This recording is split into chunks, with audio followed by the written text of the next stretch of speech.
हे हमारे मुल्क में मैं आगा नहीं, भारत माँ में आगा मैं जय जयकार भारत मारी लगाऊं, मोदी सरकार ही लगाऊं। राम जी का सहारा है नी, सुबह शाम इना देते हो, ड्यूटी भरनी है नी। ए मोटा मंदिर नहीं होया, छोटा मंदिर ही होया, भगवान चिपटी से राजी है। यही तारे का हमानो के भाई धर्म लेके आया बाबू, हुण इना दे सहारे तुम्हारे दे सहारे पानी वास्ते बड़ा दुखिया है बाबू, वो मेहरबानी हुए साडी।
धर्म यानी वो जो पूरी दुनिया को धारण करता है।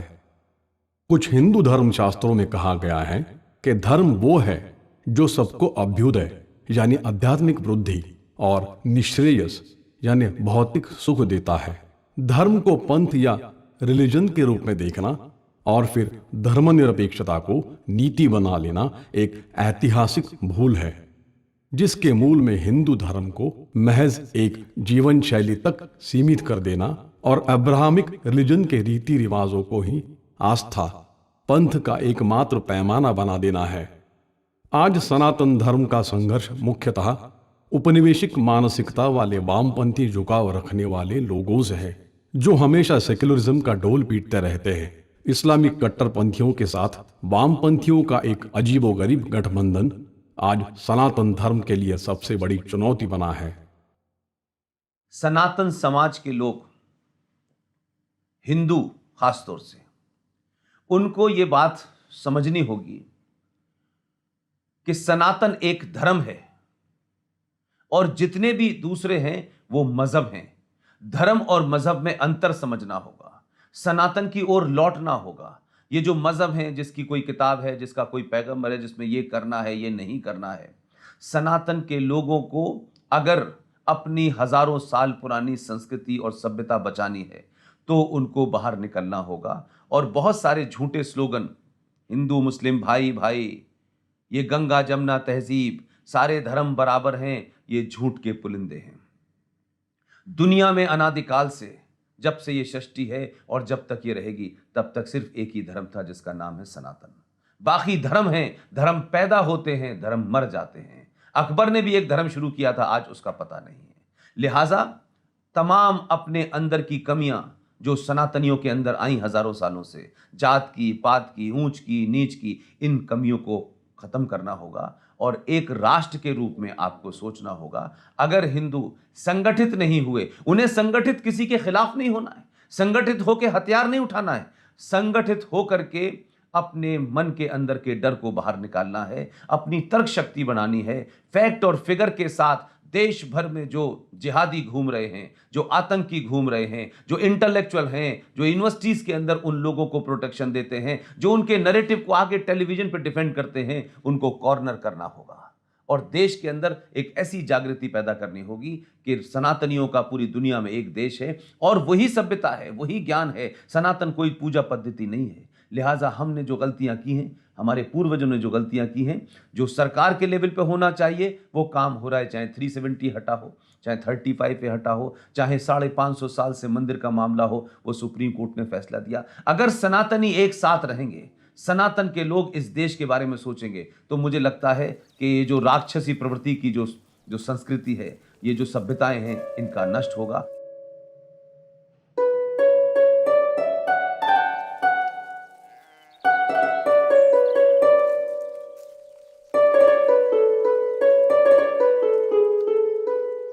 आठ अप्रैल 1950 को नेहरू लियाकत समझौता दोनों देशों के अल्पसंख्यकों पर हो रहे अत्याचार को रोकने के लिए हुआ था।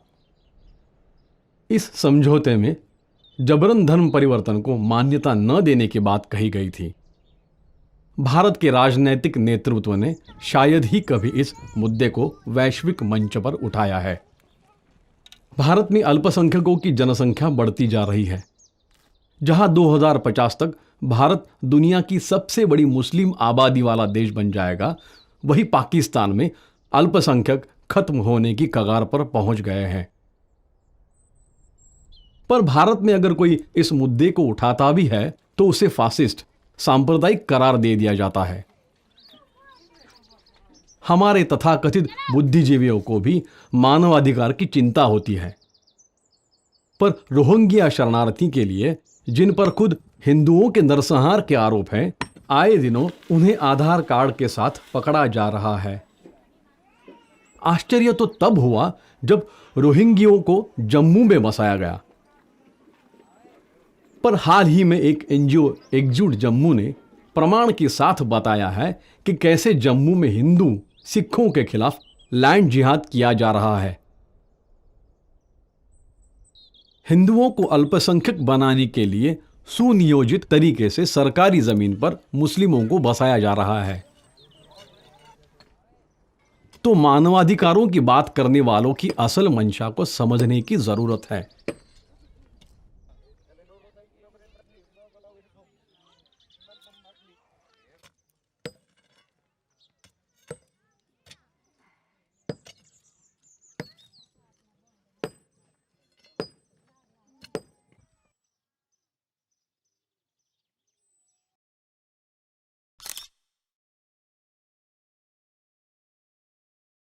दुनिया के इतिहास में कभी भी ऐसा नहीं हुआ होगा कि किसी देश ने अपने नागरिकों को ऐसे भुला दिया हो। ये कौन लोग हैं?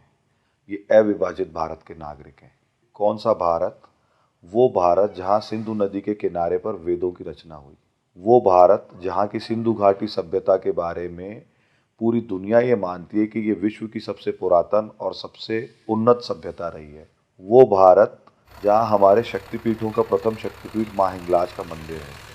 क्योंकि उस भारत के बाशिंदों की, उस भारत के नागरिकों की बात हो रही है जो पार्टीशन के समय, बंटवारे के समय नहीं आ पाए।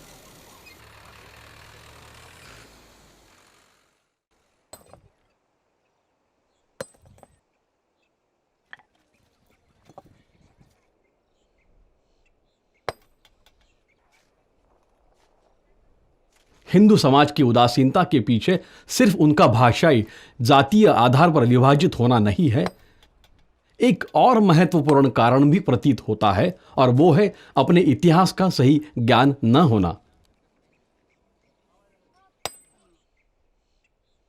हमें मुगलों के योगदान के अलावा कुछ बताया ही नहीं गया। अकबर के महानता के बाद आजकल औरंगजेब को भी संत बनाया जा रहा है। अभी हाल ही में जब ब्रिटिश पीएम तेरेसा मे ने विश्व युद्ध में भारतीय सैनिकों के योगदान की सराहना की, तब भारत में लोगों को इसका पता चला। दोनों विश्व युद्ध में कुल 16 लाख भारतीय सैनिक मारे गए, जो ब्रिटेन के मारे गए सैनिकों से कहीं ज्यादा थे।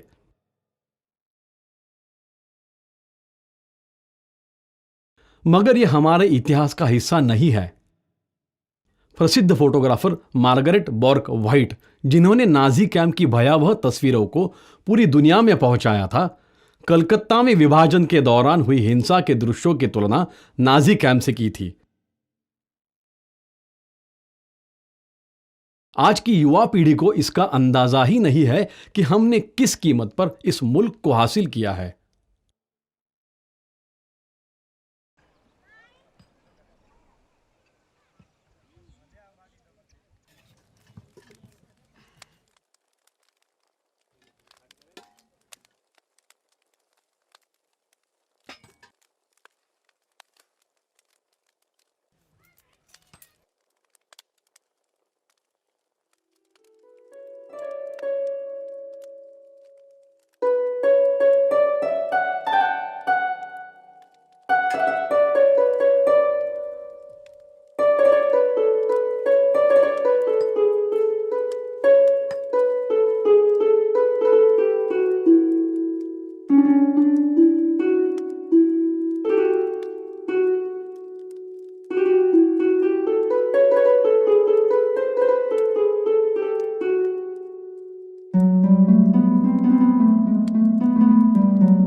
उधर तो दुखी थे ही, इधर ही दुखी है, तो फिर हमारे आने का क्या फायदा।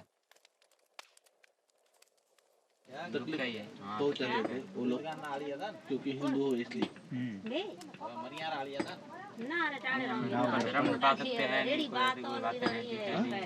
हिंदुओं का कोई धर्म निभा सकते हैं नहीं, कोई चीज की रहने की सोचा है नहीं, कोई बात।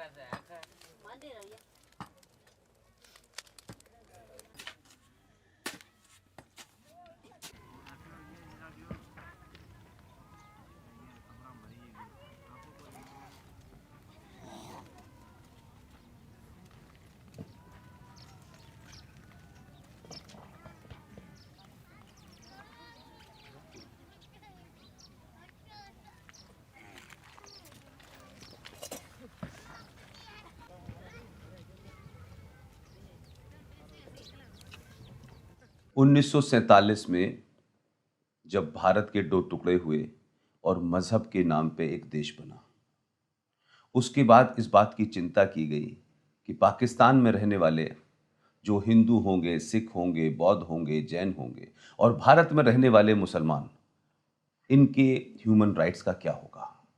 ये सोच करके समझौता हुआ जवाहरलाल नेहरू और लियाकत अली खान पाकिस्तान के प्राइम मिनिस्टर में कि दोनों देश अपनी जिम्मेदारी पूरी करेंगे। लेकिन ताज्जुब की बात यह है कि मात्र 70 साल के सफर में 23.5% माइनॉरिटी पाकिस्तान में थी और हमारे यहाँ मुश्किल से 3 या 4% थी। हमारे यहाँ माइनॉरिटी की ग्रोथ होने के बाद आज हम 25% पहुंच गए और वहां पे 23 से गिरते गिरते 1.5 हो गए हैं।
बस लागो हाथ लागो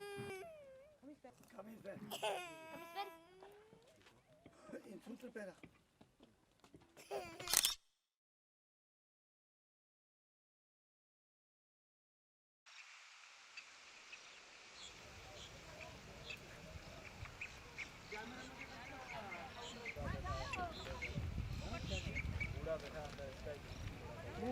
उम्र लंबी हो जाती है। आए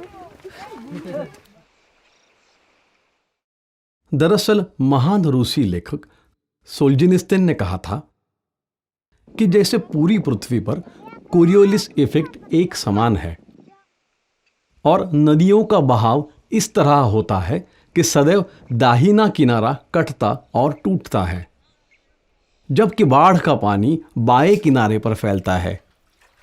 उसी तरह धरती पर लोकतांत्रिक उदारवाद के सभी रूप दक्षिण पंथ पर चोट करते हैं और वाम पंथ को गले लगाते हैं। भारत में वामपंथियों के प्रभुत्व की शुरुआत 1969 में हुई, जब वामपंथियों ने इंदिरा गांधी की अल्पमत सरकार को समर्थन दिया और इस समर्थन के बदले सभी संस्थानों में अपनी विचारधारा के लोगों को बैठा दिया। जेएनयू की भी स्थापना इसी दौर में हुई थी। मीडिया का एक वर्ग इन्हें हीरो बनाता है जब ये कश्मीर के आतंकवादियों के साथ खड़े होते हैं, और यही कारण है कि जो बहस पाकिस्तान में अल्पसंख्यक पर हो रहे अत्याचार से शुरू हुई थी, उसे मुस्लिम विरोध का रूप दे दिया गया।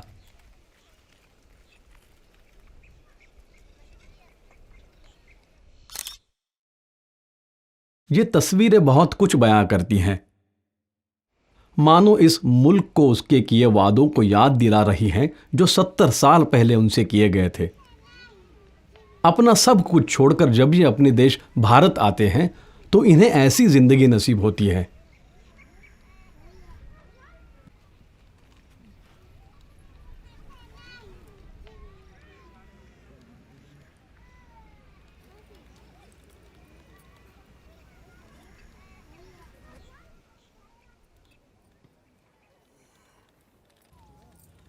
यहां दो ही चीजें दिखाई देती हैं। एक है इनका हौसला, न टूटने का हौसला, जीवन को शून्य से शुरू करने का हौसला, और जो दूसरी चीज है वो है सरकार की उदासीनता। दुनिया के सबसे बड़े लोकतंत्र के लिए ये एक शर्म की बात है। जो भारत में हिंदू आए, हमारे यहां बड़ी सेवा होती है, बड़ी समाज सेवा की बात की जाती है, लेकिन वो वहां से जान बचा के आए, उनको वहां लूट लिया गया, उनके घर बर्बाद कर दिए गए, उनकी बेटियों की इज्जत लूट ली गई। अगर वो भारत में भी आ गए हैं तो यहां पे भी पिछले 70 सालों में कभी उनकी ये चिंता नहीं गई कि उनको कम से कम जो बेसिक जरूरत है इंसान की वो दी जाए। जोगेंद्र नाथ मंडल, जो पाकिस्तान के पहले विधि मंत्री थे, उनका अनुभव हमें बताता है कि सीएए बहुत पहले आ जाना चाहिए था। मुस्लिम लीग के साथ जोगेंद्र नाथ मंडल दलित मुस्लिम राजनीति का नया प्रयोग कर रहे थे, पर डॉक्टर अंबेडकर उनसे इत्तेफाक नहीं रखते थे। पाकिस्तान बनने के बाद उनका भ्रम टूट गया। हिंदुओं पर अत्याचार को देखने के बाद उन्होंने पाकिस्तान सरकार को कई पत्र लिखे, पर कोई कार्रवाई न होने पर अपने पद से इस्तीफा दे दिया। इसके बाद वे सभी दलित भाइयों के साथ भारत लौटना चाह रहे थे, पर पाकिस्तान के तत्कालीन प्रधानमंत्री लियाकत अली खान ने कहा था कि आप चले जाइए, इन्हें मत ले जाइए। ये चले जाएंगे तो पाकिस्तान में साफ सफाई का काम कौन करेगा। निराश होकर 8 अक्टूबर 1950 को वे वापस आ गए। हमें समझना चाहिए कि सीएए इन्हीं लोगों के लिए है। आज के दलित नेताओं के लिए ये एक सबक है कि शायद हमारे बच्चे सेफ ना रहे। क्या वो हिंदू रहेंगे? कहीं ऐसा तो नहीं है कि उनका धर्म परिवर्तन कराया जाएगा या उनके साथ कुछ और हो जाएगा। 9 साल की बच्चियों का अपहरण, उसी दिन उनको जबरन उनका धर्म परिवर्तन, नरभक्षी बच्चियों को खा जाते हैं जिंदा, उन बच्चियों को रेप करते हैं और कोई बोलने वाला नहीं है। अभी हम हिंदू धर्म बचाने के लिए मुसलमान कैसे बने? मेरे मारने के पीछे भी पड़ गए, बच्चों को किडनैप भी करना चाहा उन्होंने, बच्ची को भी उठाने की कोशिश करी उन्होंने। मैं नाम नहीं ले पाऊंगा। कई कार्यक्रमों में एक दादा आते हैं हमारे, हम उनको दादा बोलते हैं प्यार से, उम्र में बड़े हैं। उनकी बेटी को, उनके बच्चों के सामने, भाइयों के सामने, उनकी बहन को, 12 साल की बेटी को बलूचिस्तान में गन पॉइंट पे उठा के ले गए।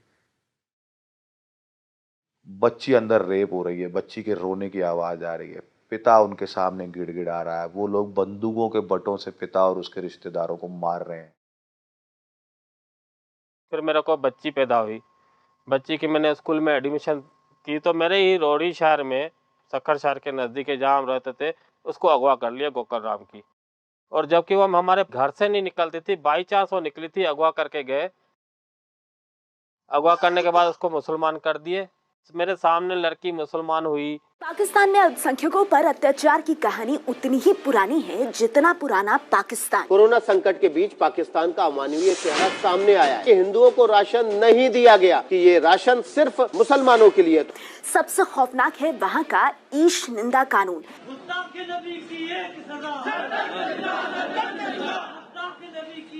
पाकिस्तान के सिंध प्रांत का घोटकी जिला। स्कूल के हेडमास्टर के खिलाफ ईशनिंदा की झूठी रिपोर्ट दर्ज करवाई गई। लेकिन सिंध के लोग, जो आपसे जुल्म हो रहा है, आपको मैं आपके बच्चों के लिए मैं ये अपील करता हूँ कि आपको खड़ा होना चाहिए इन जालिमों के खिलाफ। मिट्ठू मियां पाकिस्तान का वो पापी पीर है जो हिंदू लड़कियों का धर्म बदलवा रहा है। हिंदू लड़की महक को जबरदस्ती इस्लाम कबूल कराने का उसके इशारे पर मंदिर तोड़े जा रहे हैं, हमले हो रहे हैं और दुकानों में आग लगाई जा रही है। वो मिट्ठू मियां जिनकी मुट्ठी में कैद है पाकिस्तान के प्रधानमंत्री इमरान खान। अल्लाह ने जिहाद मुसलमानों के लिए क्यों की? अल्लाह ने हमारी बेहतरी के लिए कहा ना कि जिहाद करो।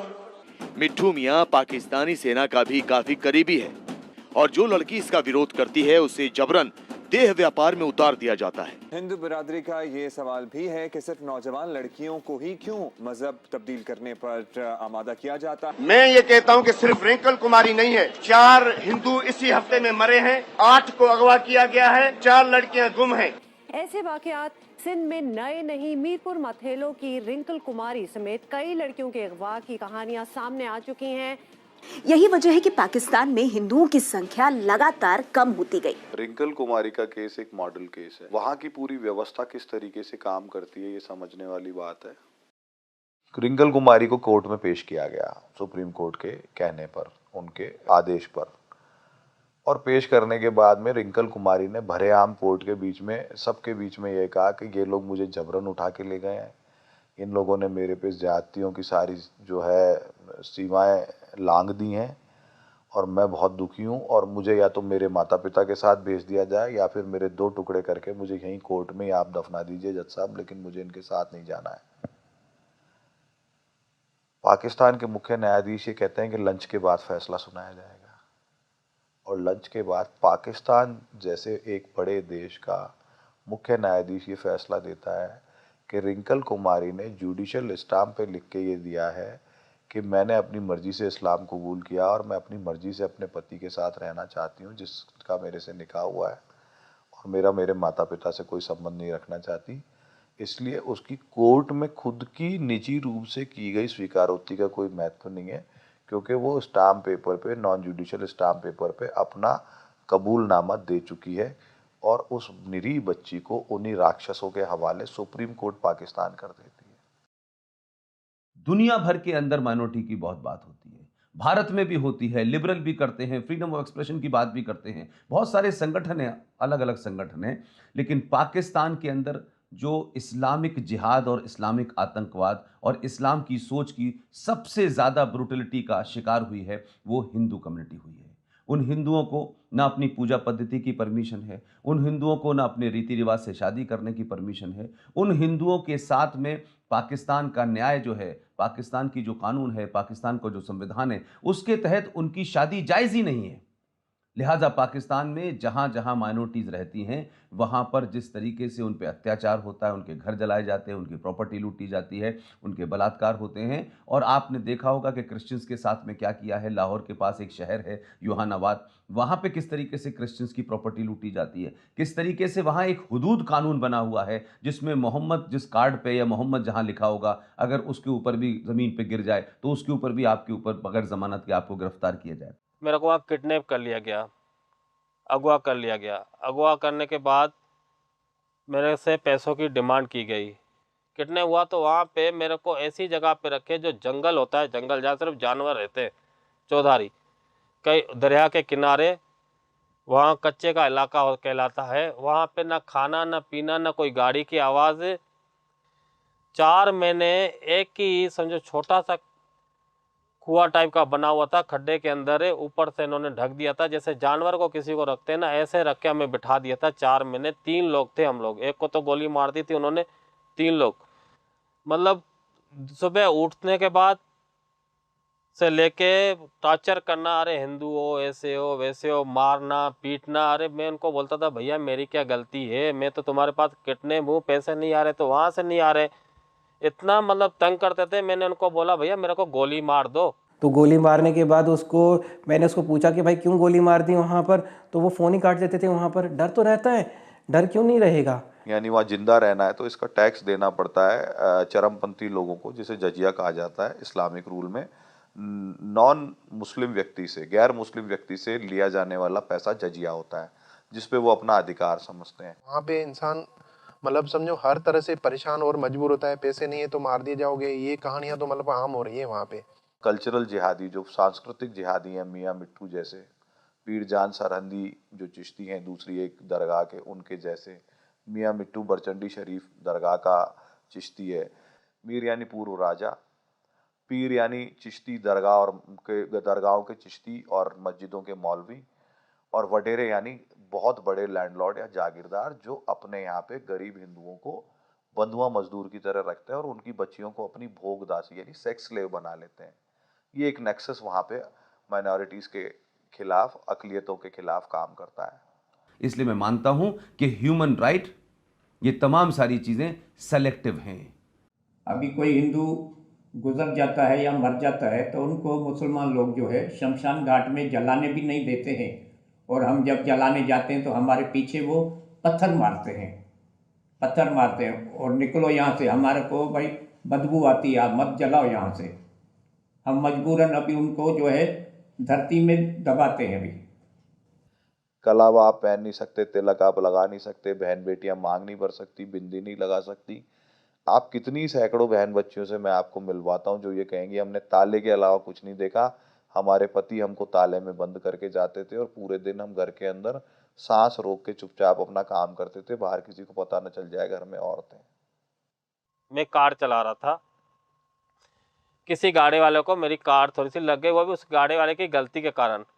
तो गाड़ी वाले ने मेरे को सॉरी बोला, मैंने बोला चलो कोई बात नहीं यार, हो जाता है। जैसे ही मैं 5 कदम आगे गया, गाड़ी को स्टार्ट किया पहले गियर में, तो गाड़ी वाले को किसी ने बोला अरे तू हिंदू लड़के को सॉरी बोल रहा है, वो तो हिंदू है, तू मुसलमानों के उसको सॉरी बोल रहा है। वही गाड़ी वाला जिसकी खुद की गलती थी वो आया, मेरे को गाड़ी से निकाल के मेरे को 2-3 थप्पड़ मारा, अरे तू मेरे गाड़ी को, और उसने मेरे से 2000-3000 रुपये खर्चा भी लिया गाड़ी का, जबकि पहले जब उसको पता नहीं था कि मैं हिंदू नहीं हूँ तो मेरे को सॉरी बोल रहा है। मतलब ये हालत होती थी। रेस्टोरेंटों के अंदर पता चल जाए ये हिंदू है तो वो गिलास उठा के वेटर फेंक देता है। रास्ते चलते पता चल जाए हिंदू है तो वहाँ कोई भी उसका गला पकड़ के कहता है चल भाग यहाँ से हिंदुस्तान, तेरा यहाँ क्या लेना देना है, तू यहाँ क्यों पड़ा, नहीं तो साले के टुकड़े कर देंगे। इतने घृणित वातावरण में लोग रहने के लिए मजबूर हैं। सबसे बड़ा हमारे लिए क्वेश्चन मार्क होता है वहाँ पर जो गरीब लोग हैं, जो यहाँ पर आना चाहता है तो उसके लिए सबसे बड़ा क्वेश्चन मार्क है पासपोर्ट। वहाँ पर पासपोर्ट की बहुत बड़ी कॉस्टिंग है। कोई भी पीड़ित वहाँ पर किसी ज़मींदार के नीचे है तो उसकी अगर वहाँ पर 200 रुपये दिहाड़ी है, वहाँ पर 250-300 रुपये दिहाड़ी है उसकी, वहाँ पर वो कैसे एक पासपोर्ट बनाने के लिए 5000 रुपये कहाँ से लेके आए वो? अगर उसके परिवार में 5 लोग हैं तो यानी कि 25,000 रुपये वो कहाँ से लेके आ जाए ले वहाँ पर पासपोर्ट बनाने के लिए। एक महिला गर्भवती थी, वीज़ा आने में समय लग गया, उनको अपेक्षा नहीं थी वीज़ा इतना देर से आएगा, और वो गर्भवती महिला का वीज़ा आते आते और उनका प्रसव हो गया, बच्चा पैदा हो गया। जिस दिन उनको पाकिस्तान छोड़ना था और वीज़ा की शर्तें तय थी, वीज़ा के अनुसार उनका भारत आना बेहद आवश्यक था, जिस दिन उनको पाकिस्तान छोड़ना था उस दिन से 5 दिन पहले या 4 दिन पहले वो बच्चा हुआ। आज वो बच्चा 4 साल का हो गया, उस बच्चे का वीज़ा नहीं लग रहा, वो बच्चा भारत नहीं आ पा रहा। भारत के दूतावास से पाकिस्तान के किसी व्यक्ति को भारत का वीज़ा लेना कितना कठोर और कठिन काम है, ये आपको अंदाज़ा नहीं है। सिंध से मैं ये मान के चलूँ इस्लामाबाद कम से कम 1500 किलोमीटर से भी ज़्यादा है, तो वहाँ पर वो 1500 किलोमीटर बेचारा ट्रैवल करके जाए वहाँ पर इंडियन एम्बेसी में वीज़ा अप्लाई करने के लिए, या वो कोरियर से भी अप्लाई करता है तो उसके पास इतने पैसे नहीं है। और उसके बाद डॉक्यूमेंटेशन वीज़ा से यानी कि यहाँ से उसको गारंटर चाहिए पहले, तो गारंटर के बाद गारंटर को भी क्लास ए ऑफिसर वेरीफाई कर रहा होता है। सबसे बड़ा क्वेश्चन मार्क ये है कि क्लास ए ऑफिसर कहाँ से लेके आए? गारंटर तो मिल जाए, गवर्नमेंट का क्लास ए ऑफिसर, उसको आईडी भी उसकी लगानी होती है, उसका एफिडेविट भी लगता है, ये सब कुछ वो बेचारा कहाँ से लेके आए जो यहाँ पर आए? वो हर इंसान एक दर्द की कहानी है, हर इंसान एक दर्द की दास्तां है। कितने ही ऐसे मामले हैं, एक भाई वहाँ है, एक भाई यहाँ है, माता पिता वहाँ है, परिवार यहाँ पे है, दामाद वहाँ है और बेटी यहाँ है। पाकिस्तान का स्टैटिकल डेटा ये बताता है कि लगभग रोज़ 4 बच्चियाँ पाकिस्तान में, हिंदू बच्चियाँ उठती हैं, किडनैप होती हैं, फोर्सफुली कन्वर्ट होती हैं, और कई केसेस में तो पूरा गांव उनका रेप करता है। ऐसी परिस्थिति में जब कोई बच्ची उठ जाती है तो उस परिवार के लिए कुछ भी नहीं बचता है वहाँ रहने के लिए, और वो कुछ दिन संघर्ष करके थक हार जाते हैं, और इस दौरान उनकी वहाँ की लोकल वडेरों, वहाँ के लोकल मियाँ मिट्ठू जैसे राक्षस जो पीर हैं, पीर जान सरहंदी जैसे जो राक्षस पीर या चिश्ती हैं, उनसे उनकी दुश्मनियाँ हो जाती हैं।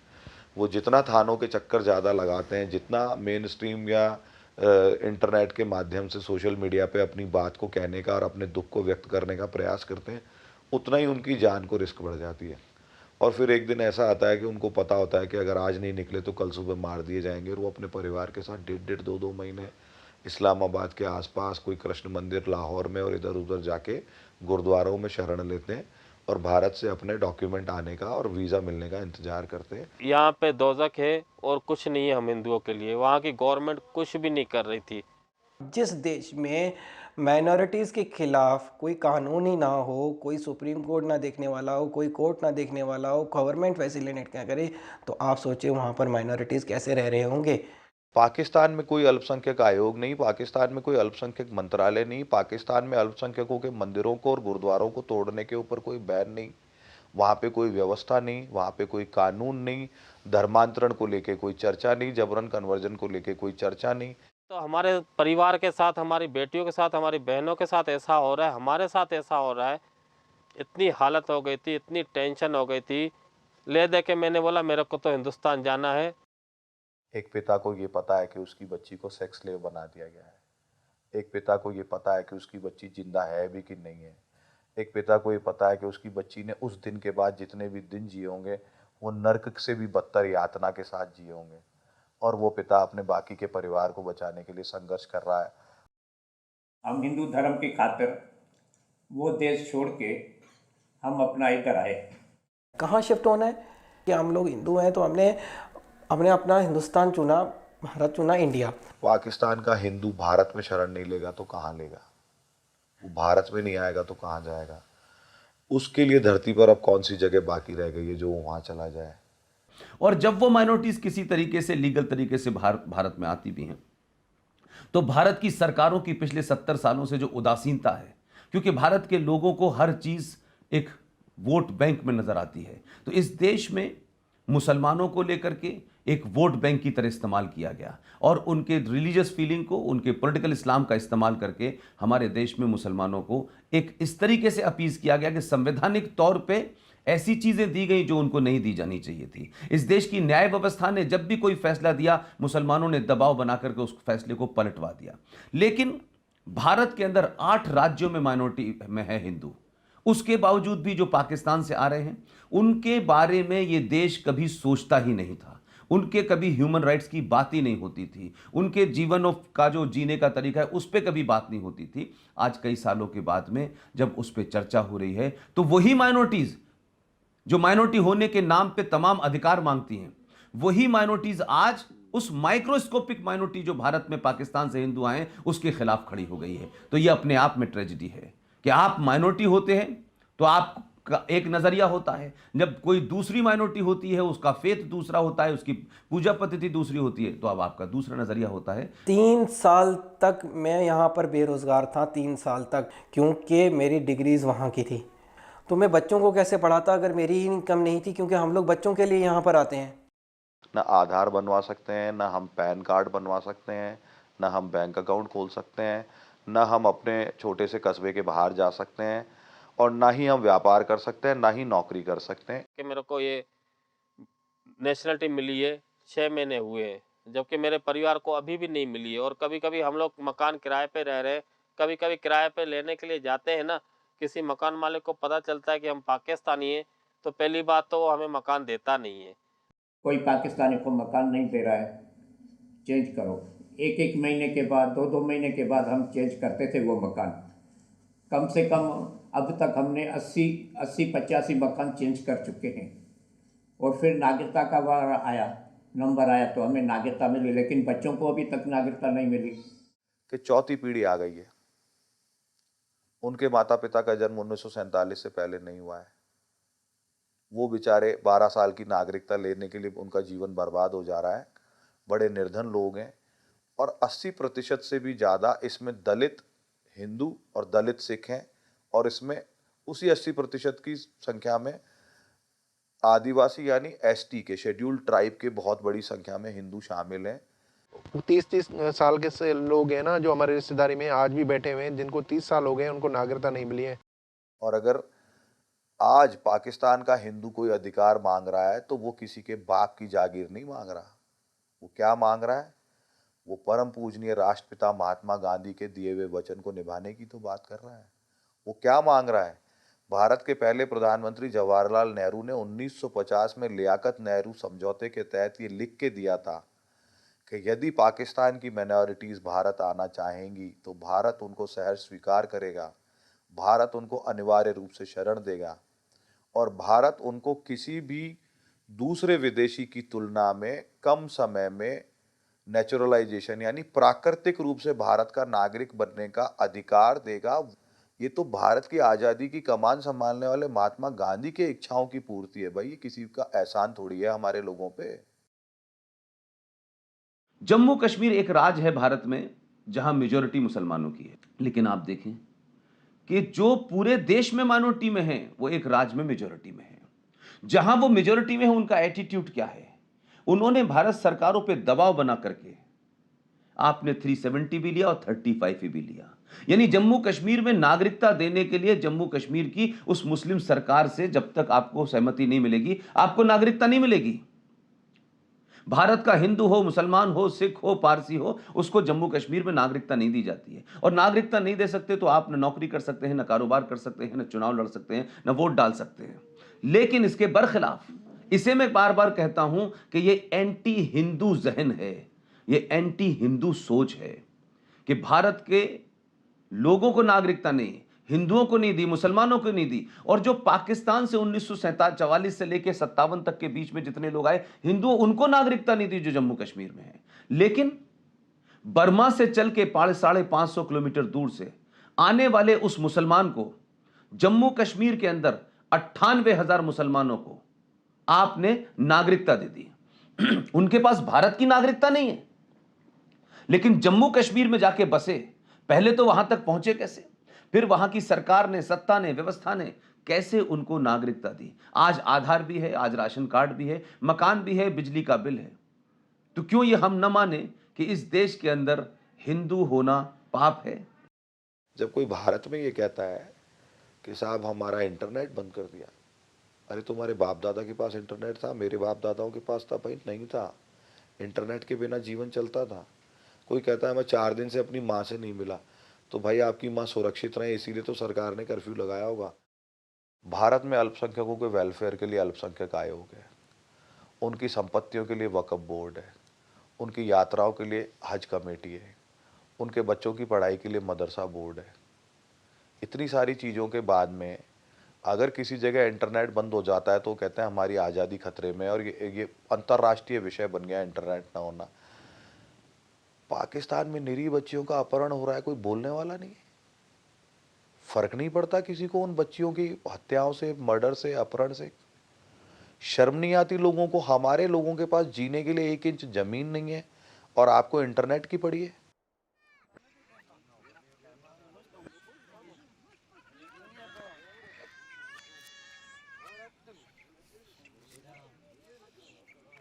सीएए के विरोध के नाम पर शाहीन बाग का एक नया मॉडल देश को मिला है। देश की संसद द्वारा बनाए गए कानून को अब नहीं माना जाएगा। अराजकता फैलाना उनके लिए अभिव्यक्ति की स्वतंत्रता है। सुप्रीम कोर्ट के आदेशों को भी नहीं माना जाएगा। यह सब जायज है क्योंकि तथाकथित बुद्धिजीवियों को यह सही लगता है। नव उदारवाद के इस दौर में विदेशी पूंजी के साथ साथ विदेशी विचारों ने हमारे संस्थानों को, नीतियों को प्रभावित करना शुरू कर दिया। एक नई तरह की सिविल सोसाइटी जिन्होंने इस देश की बौद्धिक बहस को अपने नियंत्रण में ले लिया है। नई तरह के राजनीतिक प्रयोग भी किए जा रहे हैं। इनका विरोध इस बात को लेकर है कि पाकिस्तान के मुस्लिमों को इसमें शामिल क्यों नहीं किया गया। इनके लिए राष्ट्रीय हित कोई मायने नहीं रखता है। हां, बहुसंख्यक समाज को उनके धार्मिक रीति रिवाज के नाम पर अपमानित करते रहना इनके कुछ प्रमुख कार्यों में एक है।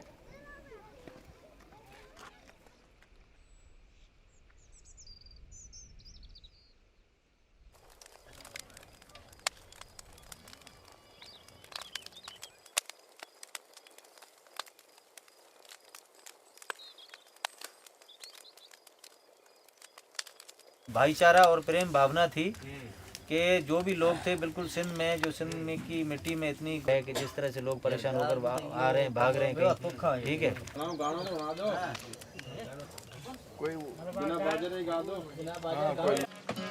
नमस्ते, राम राम, जी राम, जी राम, बोलो भी ऐसा जो हाल जी राम।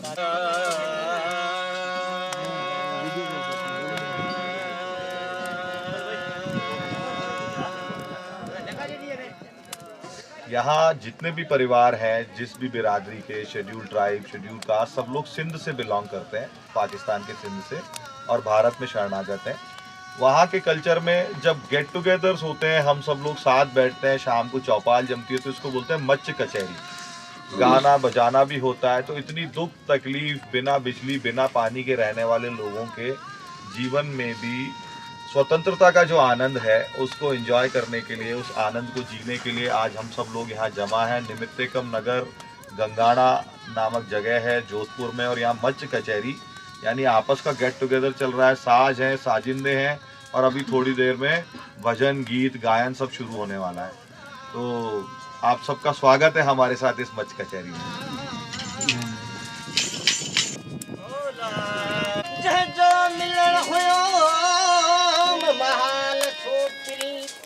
पाकिस्तान से हम हिंदुस्तान में आए, ये हमारा देश है। हम अपने धर्म की खातिर आए हैं इधर।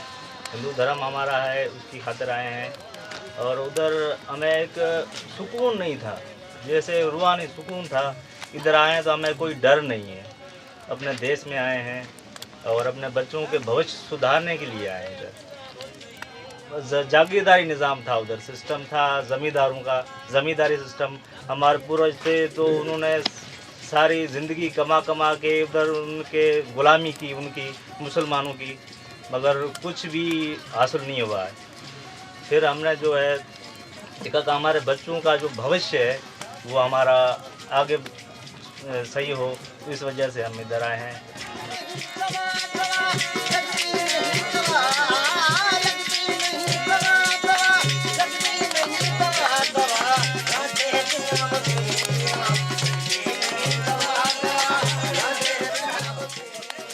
हम जो उधर से आए हैं 6,80,000 रुपया खर्चा करके अपने बच्चे लेके इधर आया हूँ मैं, कि उधर जो खेती बाड़ी हम लोग करते थे, जो मजदूरी हमारे को मिलती भी नहीं थी।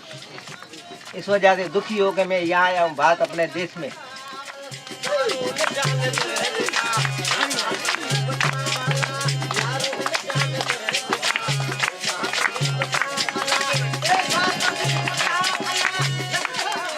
क्यों जो हिंदू धर्म वहाँ से जो रहते तो वो उधर से उसको परिवर्तन करना पड़ता है, मेन बात। क्योंकि हम तो इधर छोटे छोटे बच्चे लेकर आए हैं ना, वो हम अपने बच्चे अपने हिंदू धर्म के लिए यहाँ पे आए हैं।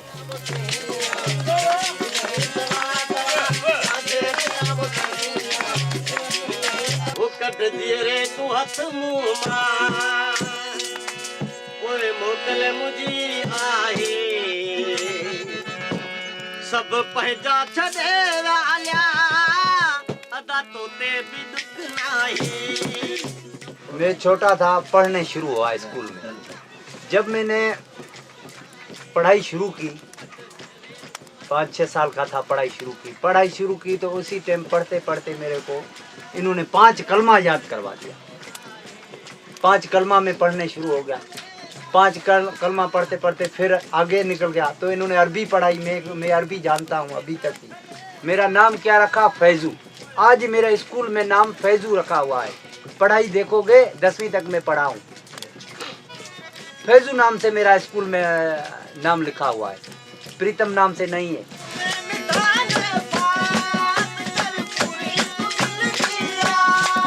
इन्होंने कोशिश की मेरे को मुसलमान करने की, मगर क्या मैं नहीं हो सका मुसलमान।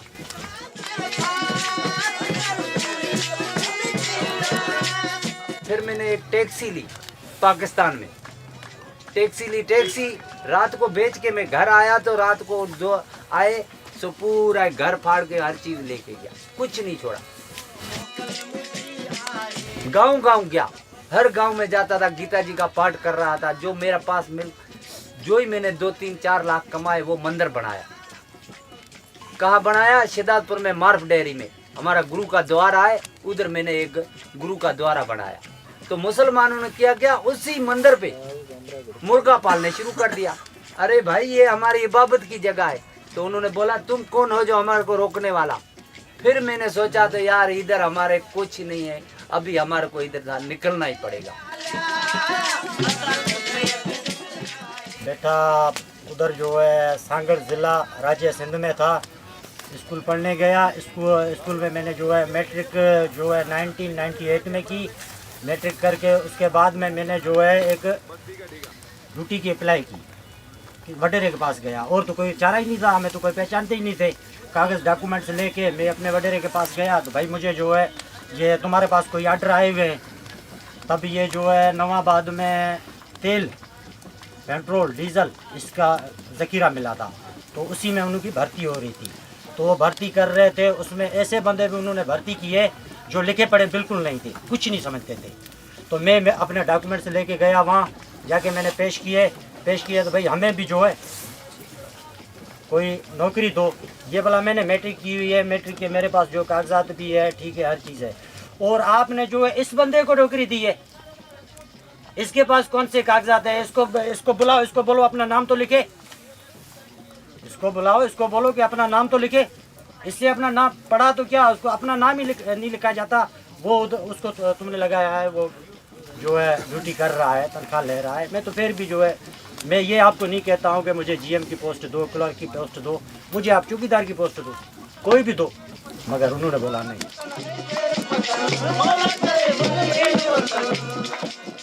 मैं जिस समस्या से आया हूँ वो मुझे पता है और मुझे मेरे परिवार वालों को पता है किस हालात से हम लोग गुजरे हुए हैं। मुझे कैंसर का रोग हो गया था। तो मैं उधर एडमिट हुआ नवाबशाह हॉस्पिटल में।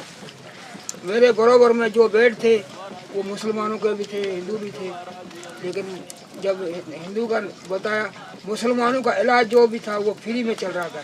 मैंने बोला भाई मैं भी कैंसर का रोगी हूँ, मेरा भी इलाज क्यों, मैं भी एक गरीब आदमी हूँ, इतनी कैंसर के मर्ज को मैं झेल नहीं सकता, मेरे पैसों से इलाज नहीं करा, मेरा भी कुछ करो। बोला आप हिंदू हो, आपके लिए कोई सुविधा नहीं है। हमारे लॉ में, पाकिस्तान के लॉ में ये नहीं है कि वो यानी कि हिंदू के लिए कोई भी बजट, कोई भी सुविधा नहीं है। तो मैंने बोला जिस देश में हिंदू की कोई मर्यादा नहीं है, हिंदू के लिए कोई इंसान नहीं समझा जा रहा है, वैसे देश में रहना नहीं है। उस दौरान मेरी कंडीशन ये थी कि मेरे गले से आवाज़ नहीं निकल रही थी। लेकिन मैंने बोला जब मरूंगा तो अपनी पाक पवित्र भारत देश में जाके मरूंगा, जाकर कैंसर के मर्ज में ताकत है या मेरे हिंदू धर्म में ताकत है।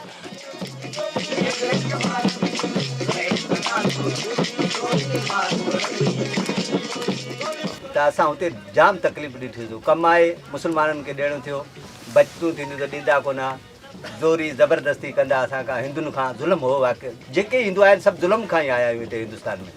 बाबा जाम ज़ोरी ज़बरदस्ती थींदी, कंहिंजूं निगरियूं खणनि थियूं, कंहिंजी छोकिरा मारण थिया, कंहिंजा क़ातल करण थिया, क़तल कंदा।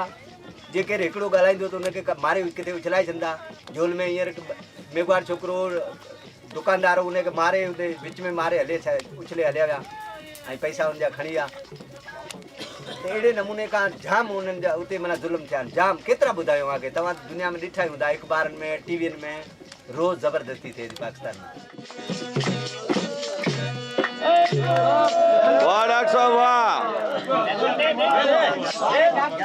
और उधर जो है चोरियां होती है, रात को डकैती होती है, चोरी होती है, घर में काल लगते हैं, 10-10, 12-12 आदमी घर में आके घुस जाते हैं। ठीक है, सोना है, जेवर है, ये है, वो है। घर में जो है बीवियां होती है, औरतें होती है, बहनें होती है, तो उससे छीन के निकाल के ले जाते थे। मेरी क्या हो गया, घर से भैंस चोरी हो गई। भैंस थी घर में, भैंस मेरी चोरी हो गई। भैंस चोरी हो गई तो वो चोर लेके गए, पाँव उठाए, भाई अभी ये पाँव कहाँ जा रहे हैं? तो वो पाँव तो देखे तो किसी बासर के गांव की तरफ जा रहे हैं तो उधर तो हम जा नहीं सकते। अगर जाते हैं तो वो गोली मारते हैं। अगर हम थाने में जाते, पुलिस स्टेशन जाते, तो हमारी FIR नहीं होती।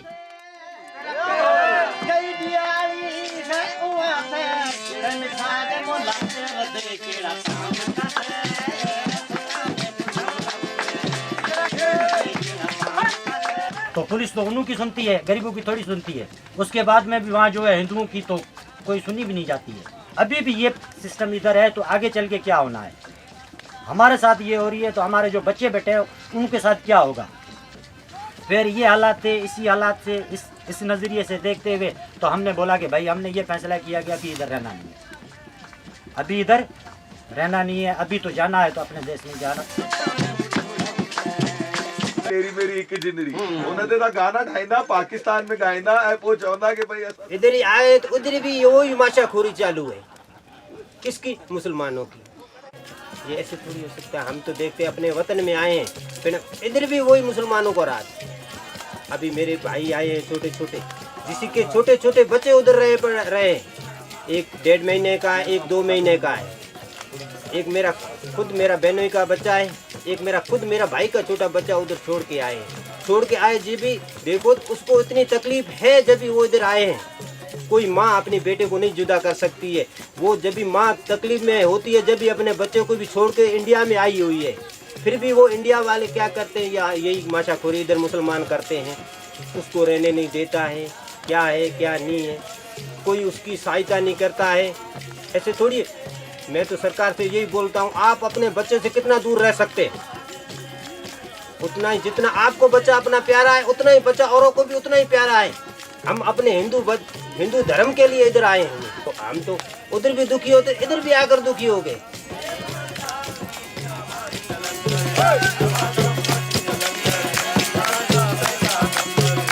इंडिया आया तो मैंने कुछ नहीं लाया, कुछ नहीं। जोधपुर में उतरा तो 50 रुपए मेरे पास थे जेब में।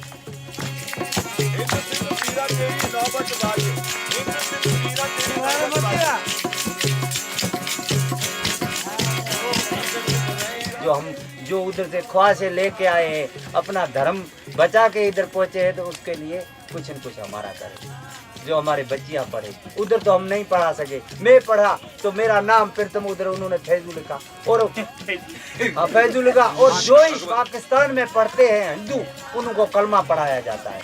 मेरे कोई कलमा पढ़ाया, 5 कलमे मेरे को याद थे, 5 कलमे। पहला कलमा तैयब तैयब माना पाक ला इलाहा इल्लल्लाह मुहम्मद रसूलुल्लाह, ये हमारे को उधर पढ़ाते हैं। तो बताओ तो हम करें क्या। और इधर आए हैं तो इधर हमारे बच्चों को पढ़ने के गवर्नमेंट नहीं कोई सहायता करती है।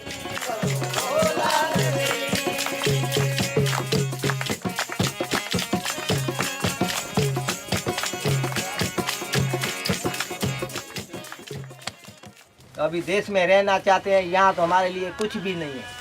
मैं रेहड़ी चला रहा हूँ, गरीब आदमी हूँ, रेहड़ी का काम कर रहा हूँ सारा दिन इधर उधर। इधर भी कोई सुविधा हमारे लिए कुछ भी नहीं है। इधर बाखर पे है, ये हम बैठे हुए हैं, पानी की सुविधा नहीं है, हमारे लिए कुछ भी नहीं है। तकलीफ से यहाँ आए हुए हैं, वहाँ से तो बहुत तकलीफ से हम आते हैं यहाँ, और यहाँ भी सुविधा हमारे लिए कुछ भी नहीं है। और यही कहना चाहता हूँ मोदी सरकार को, जो हमारे लिए कुछ करे।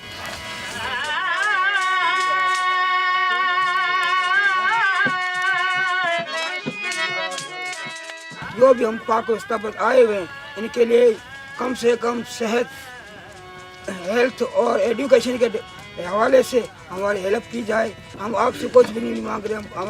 हमारे अगर हम अपना हिंदू धर्म समझ के इधर इंडिया में पहुँचे हैं, कम से कम बराए मेहरबानी हिंदू समझो हमें। हम वो मुसलमानों का देश छोड़ के इधर आए हैं, हिंदुस्तान हमारा अपना देश समझ के, तो हमें भी इधर तो वही तकलीफें झेलनी पड़ी हैं।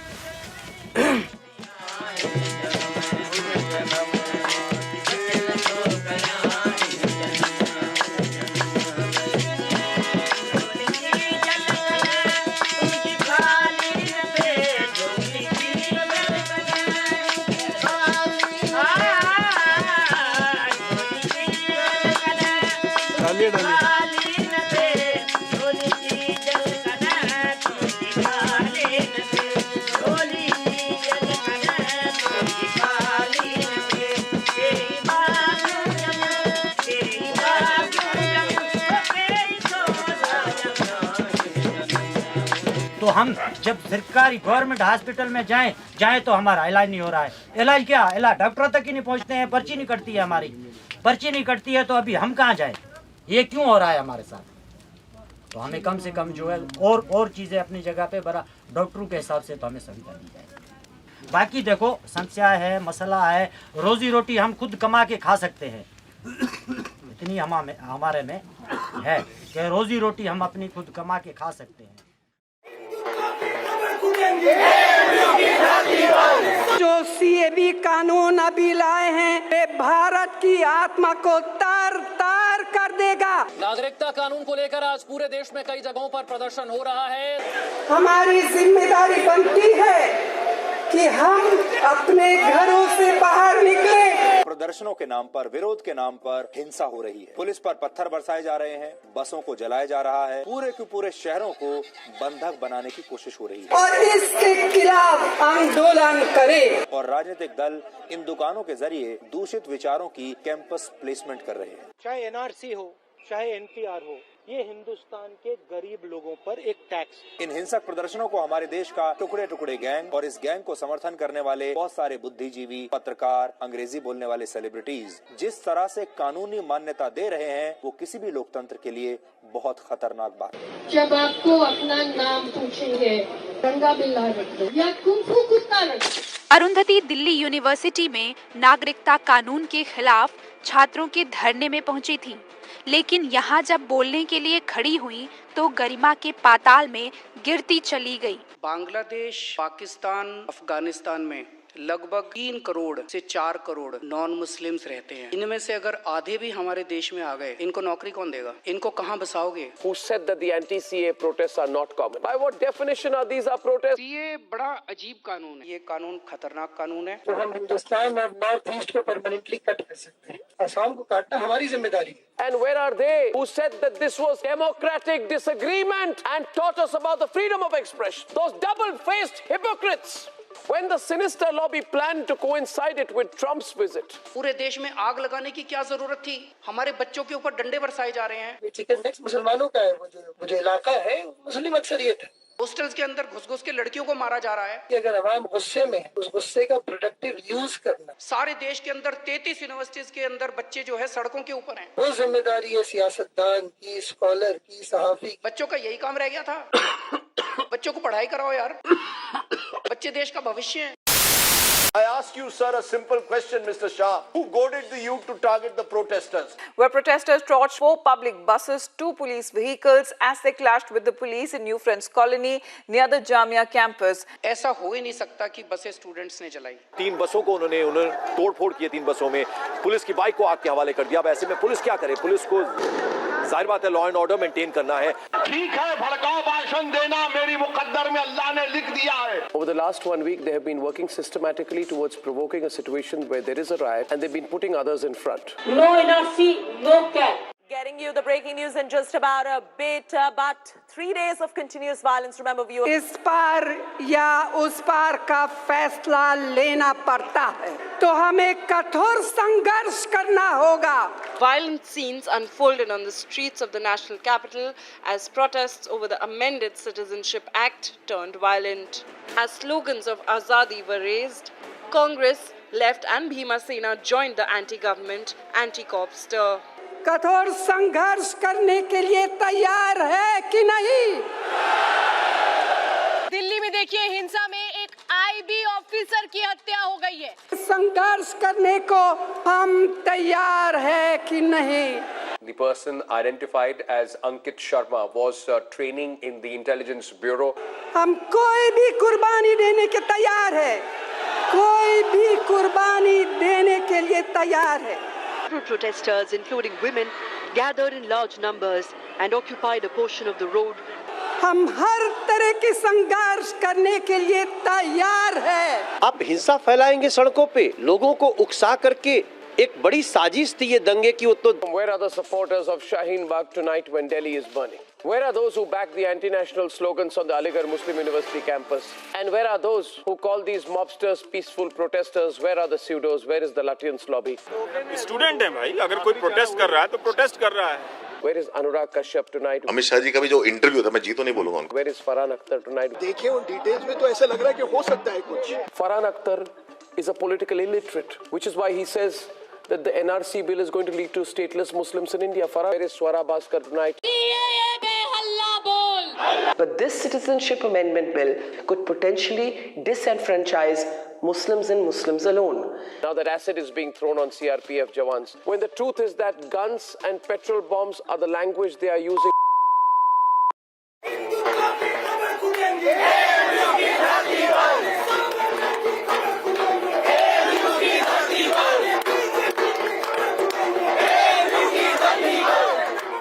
और इस देश का मुसलमान बर्मा के मुसलमान के लिए लड़ रहा है, जो बाहर से आया है, जो घुसपैठिया है, जो बॉर्डर के ऊपर भारत की सीमा से जो फौज लगी हुई है उसको धोखा दे के आया है।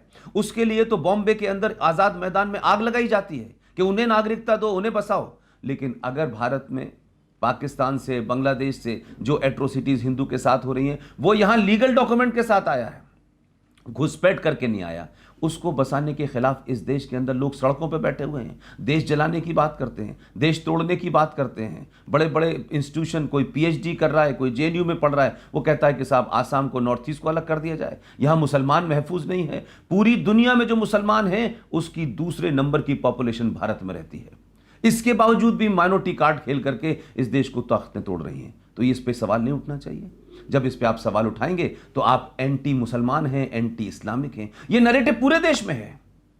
जिन मानवाधिकारों की बात मुसलमान करते हैं, पूरे यूरोप के अंदर जिस तरीके से पलायन करके आप गए और वहां की संस्कृति को आप चैलेंज कर रहे हैं, वहां जाकर के आज आपको शरिया कानून चाहिए, वहां आपको अलग लैंड चाहिए। तो ये मुझे लगता है कि आप मानव अधिकारों की आड़ में और मजहब की आड़ में आपका पॉलिटिकल एजेंडा है जो पूरी दुनिया में आप फैला रहे हैं। आप इस्लाम के नाम पे लोगों को डराते हैं, मारते हैं, काटते हैं और फिर वहाँ की सभ्यता को नष्ट करते हैं, वहाँ की मेजॉरिटी को नष्ट करते हैं, वहाँ की पूजा पद्धति के जितने भी उनके मंदिर या मस्जिद या गिरजाघर हैं उनको तोड़ते हैं। और उसके बाद में तब भी आपको ऐसा लगता है कि ये कार्ड चलेगा। लेकिन मुझे लगता है कि 70 सालों के बाद में बहुत सारी चीज़ें बदली हैं। और क्योंकि देश में ऐसी सरकारें आई हुई हैं, चाहे वो अमेरिका हो, चाहे वो ऑस्ट्रेलिया हो, जो ये मानती हैं कि उनको अपनी सिविलाइजेशन को प्रिजर्व करने का पूरा अधिकार है, उनकी सिविलाइजेशन के साथ जिसको रहना है वो रहे। अगर आप उस सिविलाइजेशन को नहीं मानेंगे, उस देश के कानून को नहीं मानेंगे, तो मुझे लगता है कि आप भी अपने घर में किसी ऐसे आदमी को नहीं बुलाएंगी जो आपके घर में भी आए और आपके घर को तोड़ फोड़ के रख दे और कहे कि नहीं मेरा तो मानना यह है। तो अगर उसका मानना है तो वो अपने घर में करे, वो आपके घर में नहीं करेगा। इस तरीके की ताकतों का इसलिए उभार हो रहा है कि आपने बहुत ज़्यादा अति कर दिए। और यही वजह है कि देश में आज हालात बिगड़ रहे हैं, क्लैश हो रहे हैं, झगड़े हो रहे हैं, क्योंकि आज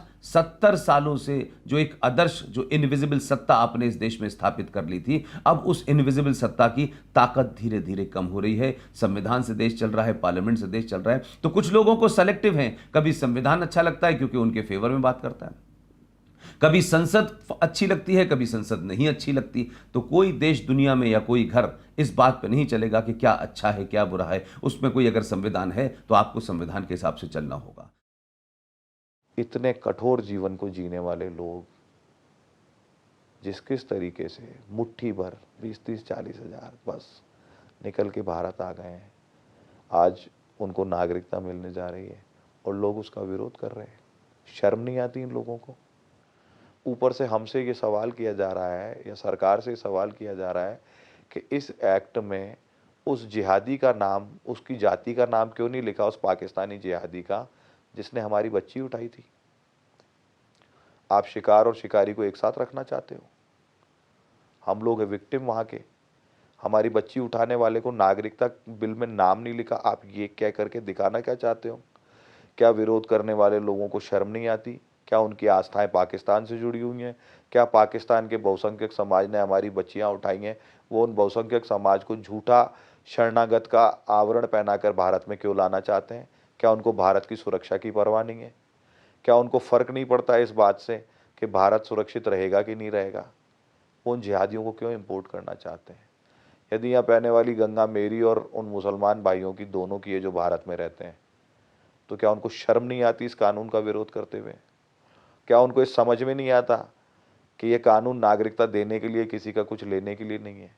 क्या उनको शर्म नहीं आती कि जो निरीह लोग दिल्ली के कैंपों में पड़े हैं या जोधपुर की बस्तियों में पड़ रहे हैं बिना बिजली पानी के, क्योंकि वो पॉलिटिकल हॉस्टेज हैं, अपने ज़िलों से बाहर नहीं जा सकते, इसलिए किसी काम को करने के लायक नहीं है, किसी ढंग की जगह बस नहीं सकते। अगर उनको नागरिकता मिलेगी तो पूरे भारत में किसी भी खेत में जाके नौकरी कर लेंगे, अपने बच्चों को पाल लेंगे, बेटर अपॉर्चुनिटीज़ के लिए इन सड़ी हुई बस्तियों से बाहर निकल पाएंगे, तो इनका क्या बुरा हो जाएगा भाई? आपका क्या नुकसान होने वाला है भाई? जिस देश में 5-7 करोड़ घुसपैठिए सारी सरकारी सुविधाओं का लाभ ले रहे हैं, वहाँ पे निरी 20-30, 40, 50 हज़ार लोगों के नागरिक बनने से क्या फ़र्क पड़ जाएगा? हमारे प्रश्नों का उत्तर विरोध करने वाले व्यक्ति के पास कभी भी नहीं होता, क्योंकि उनको विरोध राजनीतिक कारणों से करना है। पर यह विषय तो बहुत मानवीय विषय है कि पूरी दुनिया के अंदर इस्लाम को लेकर के जो एक कंसेप्ट है कि इस्लाम में नेशन स्टेट का कंसेप्ट नहीं है, एक उम्मा का कंसेप्ट है। इसलिए मुसलमान कहीं भी हो, हिंदुस्तान का मुसलमान इजराइल के साथ में लड़ते हुए फ़लस्तीनी मुसलमान की चिंता करता है, हिंदुस्तान का मुसलमान निकारागुआ में क्या हो रहा है उसकी चिंता करता है, रूस में क्या हो रहा है उसकी चिंता करता है। लेकिन पॉलिटिकल एजेंडे के तहत हिंदुस्तान का मुसलमान चीन के अंदर मुसलमान के साथ क्या हो रहा है उसके लिए नहीं बोलता।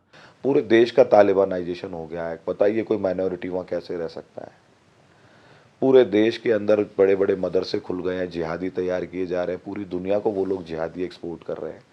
ऐसी जिहाद को एक्सपोर्ट करने वाली फैक्ट्री में आज बात करते हैं इमरान खान रियासत मदीना बनाने की। रियासत मदीना के कंसेप्ट को समझिएगा। ऐसी रियासत मदीना का मतलब ऐसी रियासत है जहाँ पे कोई भी अक़लियत या माइनॉरिटी या नॉन मुस्लिम या गैर मुस्लिम के लिए कोई स्थान नहीं है। तो वो ऐसा देश बनाना चाहते हैं जहाँ हमारे लिए एक क्षण भी रहने की गुंजाइश न बचे। उनका माइंडसेट बिल्कुल क्लियर है, कंफ्यूज हम ही है। एक किताब है जो ये कहती थी कि सूरज दुनिया के चारों तरफ घूमता है, और एक साइंस ने यह कहा कि नहीं, जमीन दुनिया के चारों तरफ घूमती है। उसके ये कहने पे उस किताब के मानने वालों ने, क्योंकि किताब में ये लिखा था, उसकी हत्या कर दी। दूसरी एक किताब है जो 1400 साल पहले आई है, उसमें लिखा है जमीन चपटी है लेकिन गोल है। तो किताबें लिखने वाले और किताबों के मजहब से दुनिया नहीं चलती है। ये दुनिया सनातन की है, प्रकृति से चलती है। सूरज निकलता है, पानी है, हवा है, अग्नि है, यही सच्चाई है। और जो जो इसको मान रहे हैं वो देश शांति में है, और जहाँ जहाँ ये लोग जा रहे हैं वहाँ अशांति है। लिहाजा देश भर में और दुनिया भर के हिंदुओं को इस बात के लिए संगठित होना होगा कि उनको 5000 साल पुरानी अपनी सभ्यता को बचाना है। अगर सभ्यता नहीं बची तो जिस तरीके से पूरी दुनिया के अंदर इस्लामिक जिहाद फैलाया जा रहा है, इस्लाम के नाम पे मार काट हो रही है, इस्लाम के काट के लेवल पे जिस तरीके की भाषा बोली जा रही है, जो किताबें मार्केट में आ रही हैं, जो खून बहा जा रहा है, उसका मुकाबला नहीं कर सकते। संगठित होइए, संगठित होकर अपने ऊपर गर्व करिए, अपनी पहचान पे गर्व करिए, और किसी से डरिए मत। अगर आपने डरना छोड़ दिया तो बहुत लोग आपको डराना छोड़ देंगे, और धीरे धीरे माहौल बदल रहा है। इसीलिए लोगों में इतनी बेचैनी है कि पाकिस्तान के अंदर हिंदू नहीं रहेगा, ये वहाँ का मुसलमान तय करेगा। और भारत में जो हिंदू आकर के या सिख आकर के या ईसाई आकर के या बौद्ध आकर के या जैन आकर के शरण ले रहा है, वो भारत में नहीं रह सकता। ऐसे कानून नहीं लाए जाएंगे जो उनको नागरिकता मिले, और भारत में नहीं रहने का भी अधिकार, भारत में नहीं रहने का भी आंदोलन मुसलमान करेगा। तो आप मुसलमान भाइयों से भी मेरा आग्रह है, आपको सोचना पड़ेगा आप हमसे कैसी रिलेशनशिप रखना चाहते हैं। अगर आप हमारी पीठ में खंजर ही खंजर भोंकने का प्रयास करेंगे तो हमारी प्रतिक्रिया के लिए तैयार रहिए। ऐसे नहीं चलेगा, ऐसे चल ही नहीं सकता। कौन सा सह अस्तित्व, कौन सा भाईचारा? ये बेशर्मी की बात आप लोगों के मुंह से अच्छी नहीं लगेगी अगर आप सीए का विरोध करेंगे तो। ऐसा कहां लिखा हुआ है इस्लाम के अंदर कि आप सड़कों के ऊपर नमाज पढ़ेंगे? ऐसा कहां लिखा हुआ है इस्लाम के अंदर कि आप बकरा ईद के अंदर बकरे काट काट के सड़कों पे खून बहाएंगे? लेकिन ये सिर्फ हिंदुस्तान, पाकिस्तान और बांग्लादेश में आप खास एजेंडे के लिए करते हैं। कहां लिखा है इस्लाम के अंदर कि मस्जिद जो है होली शराइन है? कहां लिखा है कि मस्जिद आप जहां दिल चाहे बना लें? इस्लाम के अंदर मस्जिद होली शराइन नहीं है। प्रॉफिट मोहम्मद ने जहां नमाज पढ़ी थी उस जगह को भी डिमोलिश कर दिया गया। सारे इस्लामिक वर्ल्ड के अंदर मस्जिद का वो महत्व नहीं है, क्योंकि मस्जिद वहां उनके लिए पॉलिटिकल एजेंडा नहीं है। भारत के अंदर मस्जिद एक पॉलिटिकल एजेंडा है, कब्रिस्तान एक पॉलिटिकल एजेंडा है। पूरा इस्लाम भारत के अंदर, पाकिस्तान में, बांग्लादेश में एक पॉलिटिकल एजेंडे के तहत इस्तेमाल किया जा रहा है, और इसके अलावा कुछ नहीं। बाणी बोली मिठड़ी बाणी बोली, सिंधी बाणी बोली।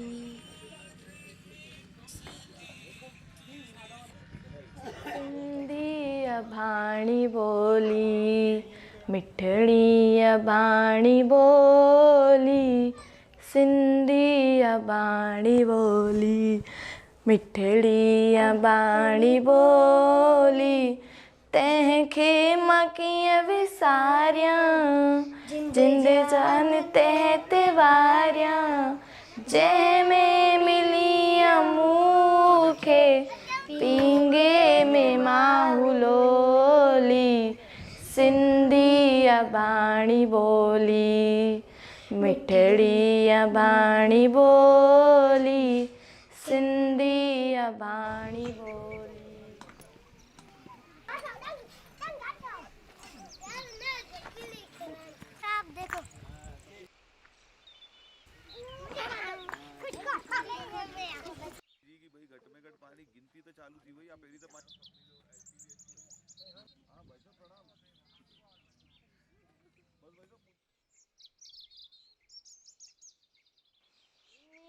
जे हर हिस्से में तू ही जो वजूद आए दुनिया जे हर हिस्से में तू ही जो वजूद आए जिंदा तू सिंधी आई जिंदा जे तू ही जी बोली सिंधी बाणी बोली।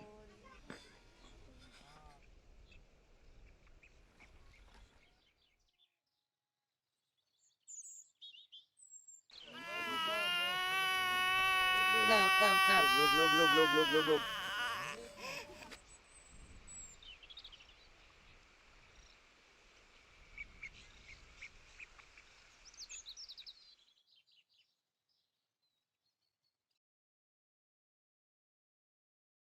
ये पूरी दुनिया की विडंबना है कि पूरे दुनिया के अंदर जब हम शब्द माइनॉरिटी का इस्तेमाल करते हैं तो या तो वो मुसलमान के लिए होता है या वो क्रिश्चियन के लिए होता है, लेकिन पूरी दुनिया की पॉपुलेशन में हिंदुओं का एक ही मुल्क है जहां हिंदू रहते हैं।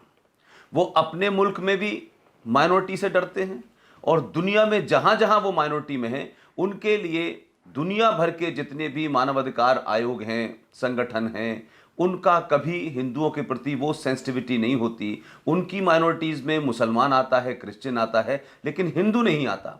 ये अजीब बात है कि दुनिया भर में जो हिंदू रह रहे हैं उनके ह्यूमन राइट्स की इस देश में कभी चर्चा नहीं हुई, सिखों के ह्यूमन राइट्स की कभी चर्चा नहीं हुई, बौद्ध के नहीं हुई, जैन के नहीं हुई, लेकिन जिन लोगों के 57 मुल्क हैं, जिन लोगों के 100 से ऊपर मुल्क हैं, उनकी चिंता पूरी दुनिया करती है। ये पाखंड भारत के अंदर भी है।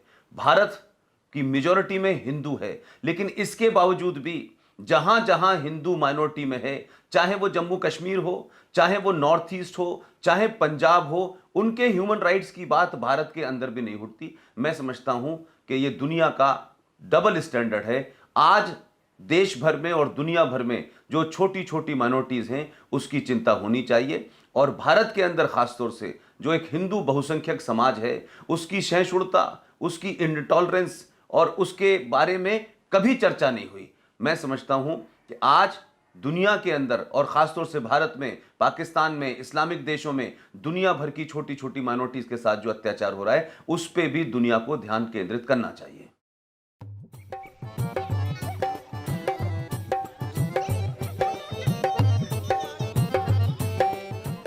भगवान राम को काल्पनिक बताने पर भी इस देश का हिंदू समाज सड़कों पर नहीं उतरता है, और इस सहनशीलता की कीमत आज हिंदू समाज चुका रहा है। पिछले 70 साल में कांग्रेस और वामपंथियों ने हिंदुओं के लिए एक भ्रम की स्थिति पैदा की है। चाहे इस्लाम के खूनी इतिहास को छिपाने की बात हो या अंधविश्वास के नाम पर हिंदू मान्यताओं पर हमला करते रहना, या फिर सेक्युलरिज्म, माइनॉरिटी राइट्स, मानवाधिकार, वीमेन राइट्स के नाम पर भारतीय सभ्यता को विखंडित करते रहना, इस देश के बौद्धिक जगत ने देश को कमजोर करने का ही काम किया है। पर इस सब के बावजूद इन शरणार्थियों के चेहरे पर खुशी देखकर लगता है कि उम्मीद की किरण अभी बाकी है।